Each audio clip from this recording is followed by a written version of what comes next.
날라리 방송 한준희 장지현의 원투펀치 412회 1부 시작해 보도록 하겠습니다. 자, 오늘도 알파신. 네. 오늘 굉장히 스코어 차이가 많이 났던 그 경기를 가져왔습니다. 맞죠? 동해안 더비. 네. 예, 물론 이제 서울과 전북의 경기도 스코어 차이가 좀 많이 났습니다만 이 동해안 더비는 정말 어떻게 보면 굉장히 뜨거운 각축전이 될 거라는 예상들도 많았는데 그렇죠. 그럼에도 내용상 굉장히 원사이드한 경기가 됐고 울산의 능력을 우리가 이제 충분히 확인할 수 있었던 계기라고도 맞아요. 볼 수가 있겠죠. 네. 그런데 저는 근데 이 경기에서 울산이 물론 잘했습니다. 아주 세고 뭐 특히 이청용 선수는 거의 뭐 메시 같은 활약이었는데 그럼에도 불구하고 포항이 약간 애초부터 전략적 미스가 좀 있었다고 생각을 해요. 맞아요. 물론 김기동 감독의 최근의 고충을 모르는 바는 아닙니다. 아시다시피 이제 김용환, 심상민 선수가 동시에 군대 갔고. 동시에 이제 군대를 가는 바람에 그 다음부터 고육지책으로 김기동 감독이 들고 나왔던 전략이 3백 시스템이거든요. 그렇죠. 그런데 이게 이제 인천전에서는 멋들어지게 이제 그게 먹혔어요. 먹혔는데. 그런데 인천과 울산은 기본적으로 매우 다른 팀이고 특히 울산의 최대의 강점이 어느 부위에 있냐를 고려한다면 제 생각에는 사실 3백이 좀 애초부터 좀 별로였다. 그러니까 뭐 전력적으로나 뭐 경기력, 능력적으로 울산이 잘했던 건 맞지만 포항이 차라리 그래도 조금 더 좋은 경기를 하려고 했으면 저는 사실은 4-5-1 같은 시스템이 가장 적합하지 않았나 싶어요. 일단 3백을 놓으면은 이제 알파신에서 곧 나오겠습니다만 기본적으로 측면 부위에 좀 약점이 생기고요. 여기에 이제 중앙 미드필더를 기본적으로 또 3명만 뒀어요. 네. 그래서 그 서울 얘기할 때 우리가 자주 얘기하는 포메이션인 5-3-2 같은 포진으로 나왔는데 이거는 측면에서 아주 능력자들이 많고 측면에서의 연계 플레이가 좋은 울산을 상대로 할 때는 이 포진은 구조적으로 좋지가 않다. 이거를 지금 알파신에서 오늘 네. 보여드리고자 합니다. 자, 조금 전에 이제 말씀드린 것이 포항의 기본 포진이 이렇게 대충 보시면 됩니다. 3-5인데 요 선수가 지금 팔로세비치 선수 네. 아닙니까? 이 선수가 공격적으로 나갈 때는 약간 이런 포진도 돼요. 3-4-1-2. 네, 3-4-1-2도 되는데 수비를 해야 되는 상황에서는 팔로세비치 선수가 3명의 미드필더들 가운데 주로 이제 왼쪽 측면에 서게 되거든요. 이제 그런 모습이 처음부터 나타납니다. 지금 보시면은 자, 요 장면이에요. 투톱이 있고 팔라시오스 선수가 이제 일류첸코 선수와 더불어서 투톱을 형성하게 그렇죠. 되고 그리고 여기 이제 3명의 미드필더가 있거든요. 그거는 말씀드렸던 대로 수비 시에는 3-5-2에 더 가까운 전형이다. 공격 시에 팔로세비치 선수가 조금 더 이제 공격형 미드필더 역할로 올라가게 되면 그게 3-4-1-2라고 볼 수가 있는데 수비를 펼쳤을 때는 기본적으로 팔로세비치 선수를 이쪽에 배치를 하면서 측면을 좀 커버를 해줄 수 있도록 하는 포진이었기 때문에 기본적으로 포항은 저는 3-5-2에 더 가까운 모습이었다고 생각을 합니다. 이거랑 이제 똑같은 시스템이 FC 서울이 아시아 챔피언스 리그, 네. 리그 초반에 알리바이프가 그 롤을 했거든요. 수비 시에는 역삼각형에 내려와서 3미들, 공격 시에는 공격형 미드필더. 네, 그렇게 올라가는 그런 변화와 거의 같은 롤이라고 보시면 되겠죠. 네. 그렇죠. 그러니까 일종의 이제 두 포메이션 간의 하이브리드 골이라고 볼 수가 있는데 문제는 울산 같은 측면을 상대할 때는 이렇게 조금 약간 복잡하잖아요. 그러니까 이 딱 보시면은 지금 나오지만은 이 선수가 이제 이쪽도 갔다가 수비할 때는 또 측면도 갔다가. 펼쳐져야 되고 이게 굉장히 복잡하고 그리고 저와 장 의원님이 항상 서울 얘기할 때도 말씀을 드리는 대목이지만 3명의 미드필더로서는 측면 사이드 공간을 완벽하게 메우기는 좀 어렵다. 네네. 아무리 일사불란하게 움직인다 하더라도 그것이 좀 문제가 발생할 공산이 크다는 생각인데 이 경기에서 그것이 또 적나라하게 드러났고 상대적으로 이제 여기 센터는 3백을 세웠잖아요. 포항이. 그런데 아시다시피 울산에는 사실 주니오 선수 공격수는 1명이거든요. 그렇죠. 그러니까 어떻게 보면 수비 쪽에 좀 인구가 과잉이 되고 미드필드 쪽은 오히려 측면 사이드가 비게 되는 이것이 이제 울산을 상대로 얼마나 위험한지를 보여드리고자 합니다. 그렇죠. 자, 이날 울산 공격의 기본 컨셉은 특히 이광혁 선수가 윙백, 측면 수비까지 맡아야 하는 바로 이쪽 공간. 여기에 이제 울산의 공격이 계속 집중되는 모습이 드러나는데 네. 이 공간이 포항 입장에서는 왜 또 약한 공간이 되냐면은 물론 이날 심동원 선수도 윙백이었습니다. 이광혁 선수도 윙백이고 여기 이제 3백이 있고 3 미드필더가 있고 이제 투톱이 있고 이제 이런 형태가 포항의 형태인데요. 심동원 선수도 사실은 공격 자원 아닙니까? 이광혁 선수도 공격 자원이고 지금 공격 자원들을 3백에 윙백으로 놓는 고육지책이 최근에 이제 김기동 감독이 시도했던 작전인데 이것이 이쪽에 있는 이광혁 선수는 이쪽에 있는 심동훈 선수보다 부담이 더 심한 게 바로 이 팔로세비치 선수가 있기 때문에 제가 봤을 땐 더 그래요. 왜냐하면 팔로세비치 선수는 말씀드렸던 대로 기본적으로 공격형 미드필더 롤도 있고 공격형 미드필더 성향이 굉장히 많은 선수예요. 그렇죠. 그럼 어떤 의미에서는 이쪽에는 팔로세비치와 이광혁 모두가 사실 수비의 전문성을 지닌 자원들이 아니거든요.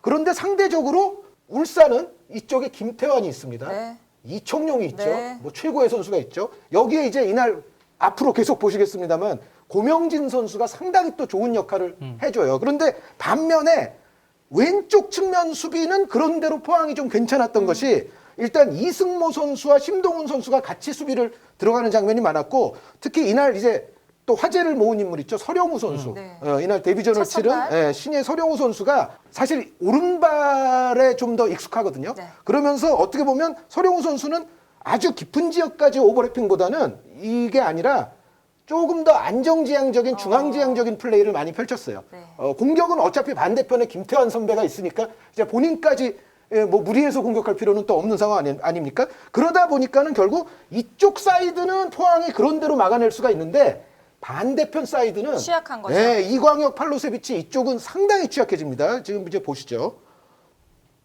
여기서는 지금 나름의 협력 수비가 윙백과 미드필더 간의 협력 수비가 잘 통해서 다시 이제 뒤로 울산을 밀어내는 데 성공을 했습니다. 근데 이제 반대 사이드로 돌리죠. 지금 이제 원두재 선수가 이날 뭐 수비만 잘한 게 아니라 사실 볼을 나눠주는 플레이도 굉장히 잘했는데요. 자, 여기서 보시면은 이제 김태환 선수가 등장을 합니다.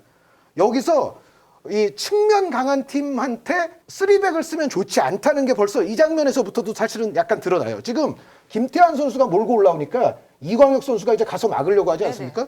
그럼 이 순간에 이청용 선수는 누가 막겠습니까? 없어. 물론 순간적인 쉬프트로 막을 순 있는데 그게 생각같이 쉽지가 않고요. 빈틈이 생기죠. 그렇죠. 그리고 여기 이제 고명진 선수를 지금은 이제 팔로세비치 선수가 체크를 해줘야 되는 상황이거든요.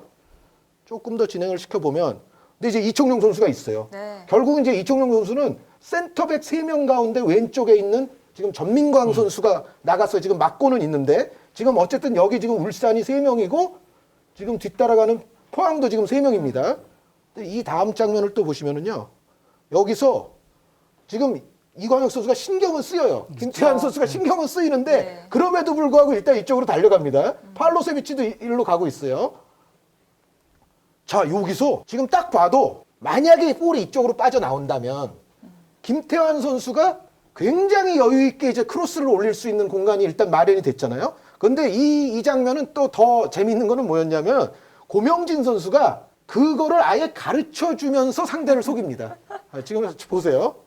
손을 볼까요? 네. 손 들었어요.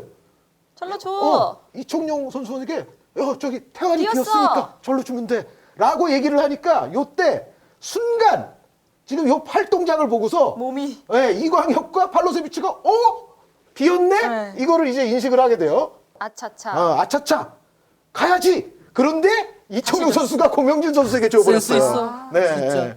그래서 경기 시작하자마자 고명진의 왼발이 한번 터집니다. 네.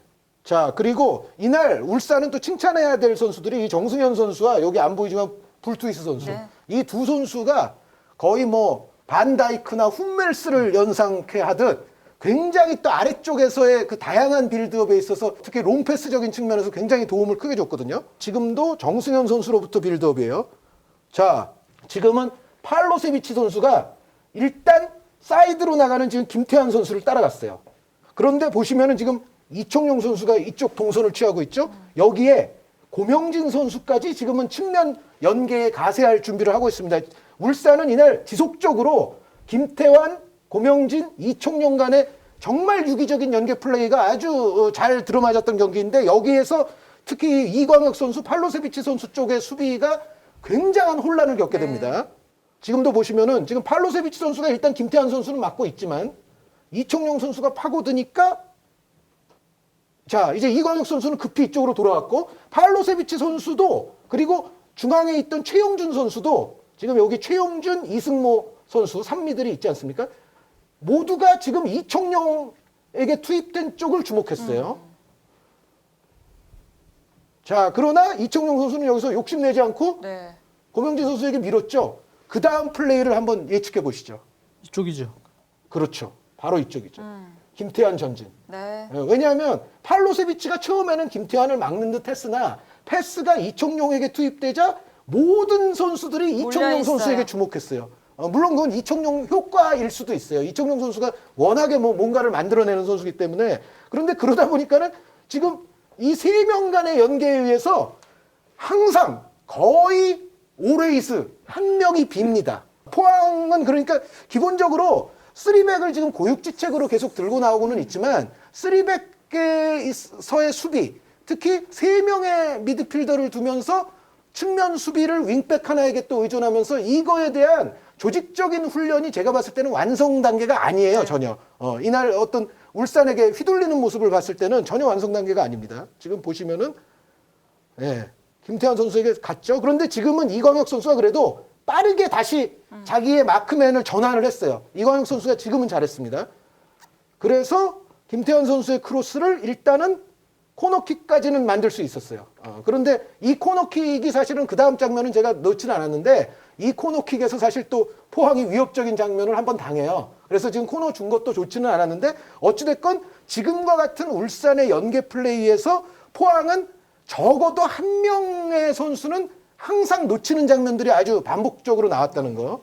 자, 지금은 그 약간 제가 봤을 때는 좀 파울성이 있기는 했는데 어쨌든 지금 측면으로 볼이 전달됐을 때 포항에 지금은 팔로세비치 선수가 또 막으러 갔어요. 어찌됐건.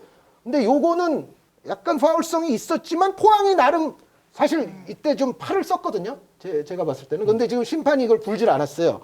그래서 이거는 나름 미드필드에서 상대의 공격을 끊어내는데 포항이 성공한 장면인데 이 장면이 어쩌면 포항이 만들어냈던 전반전에 그래도 가장 좋았던 장면입니다. 지금 여기서 울산도 좀 치명적인 상황에서 볼을 끊겼기 때문에 지금 수비 숫자도 부족하고 뒷걸음질 치는 장면이고 팔로세비치 선수에게는 공간을 많이 줄 수밖에 없었습니다. 근데 여기서 조금 아쉽게도 팔로세비치 선수가 왼발 이른바 스페셜리스트 아닙니까? 그런데 여기서는 타이밍이 잘 안 나오니까 오른발로 그냥 선택을 했어요. 근데 요게 이제 골키퍼 조현우 선수 정면에 가고 말았는데 어쨌든 약간 파울성이 있는 것처럼은 보였지만 어찌됐건 이 장면은 그래도 포항의 미드필드에서의 압박이 나름 성공해서 역습으로 포항이 찬스를 하나 낼 수 있었던. 자, 다시 이제 울산의 공세는 계속되는데요. 지금 역시 정승현 선수로부터 볼이 나가고 울산 선수들이 아주 플레이가 간결해요. 다들 개인 능력도 좋은 선수들이지만 원터치 패스와 오프 더 볼 움직임도 정말 잘하기 때문에 지금도 측면에서 원터치로 고명진 선수에게 내주고 지금은 이 세 명 간의 연계가 아니라 고명진 선수가 제3의 선택을 했습니다. 이거 아주 좋았어요. 고명진 선수가 바로 돌면서 지금 침투하는 신진호 선수를 보고 있었거든요.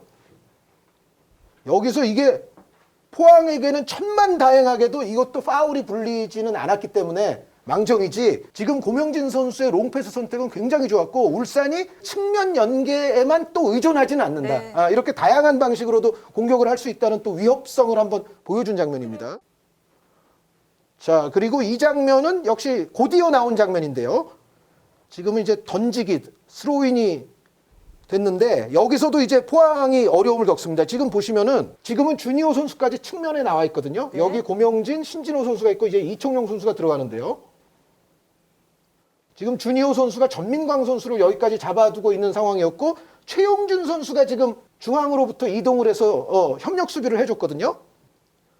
그리고 보시면은 이광혁 선수는 사실 자신의 마크맨이라고 볼 수 있는 이청용 선수에게 붙어 있는 장면이고 근데 이 볼이 인터셉트가 확실하게 되질 않고 다시 이게 김태환 선수에게 튀어갔어요. 근데 김태환 선수가 순간적인 순발력으로 이 팔로세비치 선수를 그냥 제쳐버립니다. 여기서부터 이제 김태환의 전진에 의해서 포항 수비는 다시 한번 대혼란에 빠지게 되는데요. 지금 보시면은 김태환 선수가 이제 무시무시하게 올라오니까 이광혁 선수가 좀 전까지 맡고 있던 이청용 선수를 버리고 지금은 이쪽으로 갔죠. 근데 이제는 이청용 선수에 대한 마크가 굉장히 어려워졌습니다. 왜냐하면 아까 보셨다시피 전민광 선수도 주니오 선수를 막으러 또 터치라인 쪽으로 나가 있었기 때문에 이 상황에서는 지금 이청용 선수에 대한 마크가 어쨌든 풀려 있습니다. 여기가 전민광이고 여기가 이광혁이에요. 여기 이제 김광석 선수가 있습니다만 지금 이광혁 선수, 전민광 선수가 빠져나간 장면에서 김광석 선수도 너무 적극적으로 이쪽으로 가기가 굉장히 부담스러워졌습니다. 이쪽에서도 지금 울산의 침투가 이루어지고 있지 않습니까? 네. 지금 이 상황에서 이 볼이 근데 바로 넘어갔고 찬스가 안 되는 것처럼도 보였지만 신진호 선수가 뒤쪽에 있는 고명진 선수를 아주 발견을 잘했어요. 그런데 여기서 이제 문제가 뭐냐면은 이 팔로세비치 선수가 사실은 조금 더 빨리 내려와서 수비에 신경을 써줬어야 돼요. 그렇지 않으면은 포항은 중앙 미드필더가 2명밖에 없는 상황에 직면하거든요. 다시 약간만 뒤로 돌려보면 지금 이런 정도 장면에서 사실은 여기에 지금 중앙 미드필더들이 있잖아요. 근데 팔로세비치 선수의 모습은 보이질 않거든요. 왜냐하면 이 팔로세비치 선수가 역시 수비에 특화되어 있는 선수는 아니라서 지금 고명진 선수 앞에 공간이 이렇게 비었는데 사실은 뒤늦게 인지를 했습니다. 그러면서 수비로 내려오는 스타트를 좀 늦게 끊었고 그러다 보니까는 결국 고명진 선수에게는 찬스가 생겼어요. 신진호 선수가 잘 발견해서 이것을 밀어줬고요. 여기서 고명진 선수의 또 아주 위력적인 왼발 슈팅이 터졌습니다. 자, 그리고 이제 센터백 2명의 빌드업이 좋았다는 말씀을 드렸는데 지금도 불투이스 선수의 왼발 패스를 보시죠. 이게 김인성 선수에게 정확하게 연결이 되고요. 자, 이 장면도 일단 지금 왼쪽 사이드 김인성 선수 쪽으로 볼을 보냈지만 결국은 이 장면도 이쪽으로 갑니다. 울산의 공격은. 자, 지금 보시면은요. 네, 이쪽에 협력 수비는 어느 정도 잘 돼요. 어느 정도 잘 되는데 지금은 중요한 포인트 중에 하나가 또 경기 중에 이 팔로세비치 선수가 지금 여기 와 있잖아요. 팔로세비치 선수와 이승모 선수가 위치를 바꿨습니다. 네, 그럼. 그러니까 애초에는 최용준이 여기 있고 팔로세비치가 여기 있으면 이제 이승모 선수가 오른쪽이었잖아요. 근데 지금은 최용준, 이승모, 팔로세비치 선수로 지금은 위치를 맞바꾼 상황이에요. 그러면 최용준 선수는 지금 어디 있을까요? 최용준 선수는 여기 있어요. 지금 울산의 파고드는 움직임을 지금 제어를 하고 있습니다. 지금 보시면은. 자, 그런데 이제 이거는 김인성 선수가 최용준 선수를 끌어당긴 것에 불과했고 결국은 최용준 선수가 지금 완전히 빠져나간 상황에서 팔로세비치와 이승모만 중원에 남았거든요. 여기서 한 칸 한 칸 울산이 풀어나가면서 결국 공격은 이쪽에서 시도하게 됩니다. 결국은. 지금도 결국은 왼쪽에 최용준 선수까지 여기 다 몰아놓고 여기 팔로세비치 있죠. 여기 이승모 있죠. 이렇게 되면은 이제 장의원님과 제가 항상 이야기하는 3미드를 쓸 때 측면 공격이 강한 팀을 상대할 때의 약점. 이쪽까지 지금 커버하기가 쉽지 않거든요. 물론 이승모 선수가 조금 더 이제 이쪽 측면을 신경을 써줘야 되기도 했습니다만 구조적으로 포항의 약점이 지금은 또 잘 드러난 장면인데 이게 한 칸 한 칸 탈압박이 되면서 이쪽으로 넘어가요. 그러고 나니까 지금 이청용 선수 아주 자유롭게 됐죠. 사실은 여기서 선택지가 많습니다. 뭐 슈팅도 있고 뭐 이쪽으로 넘겨줘도 되고 그 정도로 지금 오른쪽 측면 공간은 여유가 많이 생긴 상황이죠. 지금 이광혁 선수 입장에서는 이쪽을 막아야 돼, 이쪽을 막아야 돼 이런 상황이에요 지금. 혼란스러운 숫자가 상황이. 딸리게 되죠. 지금 보시면은 중앙 3미들이 이승모, 팔로세비치, 최용준. 이쪽 사이드 공간과는 아무런 관련이 없는 위치에 3명이 다 가 있거든요. 네. 그러면은 여기서 느끼는 이광혁 선수의 부담은 이거는 뭐 한 1000배, 1000배가 되는 거죠. 자, 여기서는 이청용 선수가 패스가 아니라 직접 슈팅을 시도를 했어요. 저는 이제 기본적으로 김기동 감독이 이제 측면 풀백 주축 선수들이 군대로 가지 않았습니까? 네. 거기서 고위축책으로 3백을 써보긴 했습니다만 역시 경기 플랜을 준비를 할 때 지금 울산 같은 경우는 일단 이 경기 어떻게 나설 것인가 매우 적극적으로 나설 것이다 네. 라는 게 사실 자명한 사실이에요. 왜? 서력의 의미거든요. 그렇죠. 울산의 입장에서. 그러니까 상당히 공격적으로 들어올 것이다. 그리고 기본적으로 사이드에는 아주 들이미는데 일가견이 있는 어떻게 보면 드리블 패턴이 좀 단순한 것 같지만 힘으로 사실은 자리를 잡고 수비를 해야 하는 유형이 필요한 쪽이 김태환 쪽입니다. 네. 김태환 선수가 뭐 성격도 그렇지만 들이미는 스타일 아닙니까? 그냥 일직선으로 턱턱턱 그냥 치는 그 스타일이기 때문에 거기에는 전문 피지컬이 갖추어진 센터백이 미리 수비를 해놓는 경우면 김태환 같은 유형의 선수를 잘 마크를 하는 경우가 많아요. 네. 미리 자리를 잡고 있는 수비면. 일단 김태환이 있고 그쪽에. 한윤이 말씀하는 대로 고명진 같은 경우는 그 뒤에서 볼 배급도 할 뿐만 아니고 또 주고 들어가는 움직임을 같이 병행하는 유형이 한 명 있고 이청용 같이 센스 있게 움직임을 통해서 거의 뭐 선수를 끌고 다니면서 공간을 찾는 유형이 있거든요. 그러니까 그 라인 같은 경우는 일단은 사전에 일단 이 팀은 울산은 적조로 들어올 것이다. 그러면 사이드 쪽에 김태환 같은 터치라인 플레이로 들어가는 단순한 패턴의 이 오버랩은 한 명 잡아놓으려면 한현님 말씀드린 대로 현재 자원으로 조금 힘들 수는 있겠지만 플랜 B를 생각을 해서 이런 경기에서는 사이드 풀백, 심지어는 센터백이라도 풀백으로 놓고 사이드 풀백 쪽에 사이드 수비를 한 명 잡아놔야 되고요. 그리고 중앙 쪽으로 이 울산 같은 경우가 멤버를 라인업을 딱 보면 고명진, 신진호. 근데 고명진이 오히려 왼발인데 오른쪽으로 돌아나간 역할이고 신진호가 중앙과 왼쪽으로 돌아가는 역할이에요. 오른발임에도 불구하고. 그렇게 된다는 얘기는 풀백들을 올리고 반대발로 찬스를 보겠다는 얘기거든요. 공간으로. 그럴 경우로 적극적인 생각을 한다면 일단은 현재 자원에서 최영준을 중심으로 투홀딩은 들어가야 돼요. 두 명의. 그러니까 4-2-3-1이 됐든 4-5-1이 됐든 간에 허리라인 두 명을 홀딩으로 잡아놓고요. 그리고 팔로세비치 같은 유형을 어떤 식으로 활용할지는 모르겠죠. 그 선수는 공격형 미드필더 쪽은 프리하게 놔주고 윙포드 쪽을 오히려 이광혁이나 뭐 이런 4-2-3-1에 이런 선수로 하여금 두 명 쪽 협력 수비를 해줄 수 있는 구조를 만들어놔야 됩니다. 그러니까 김기동 감독 입장에서는 일단 지난 경기 3백 잘했으니까 한번 더 해보자 이 의미가 아니고 지금은 이제 상대 팀이 어떤 식으로 나오고 어떤 구조적인 상황인지를 잘 보고요. 네. 거기에 맞는 플랜 B도 현재 인원으로 한번 구축할 수 있는 시기는 필요하다. 근데 그런 생각이 든 경기죠. 네, 저희가 지난번에 팔라시오스 선수의 수비 가담이 좀 부족하다. 그게 아마 김기동 감독 마음에 조금 안 들 것이다라는 그런 알파신 하나 그렇죠. 있었잖아요. 제가 했던 거. 그런데 이날 보면 팔로세비치 선수도 그런 알파신 하나 그렇죠. 있었잖아요. 제가 했던 거. 그런데 이날 보면 팔로세비치 선수도 수비 마음에 안 전문은 든다. 결코 그럼요. 아니다. 전혀 아니죠. 수비 전문은 결코 아니. 이 선수는 정말 찬스 메이커, 플레이 메이커라고 봐야지. 그렇죠. 수비 전문은 절대 아니에요.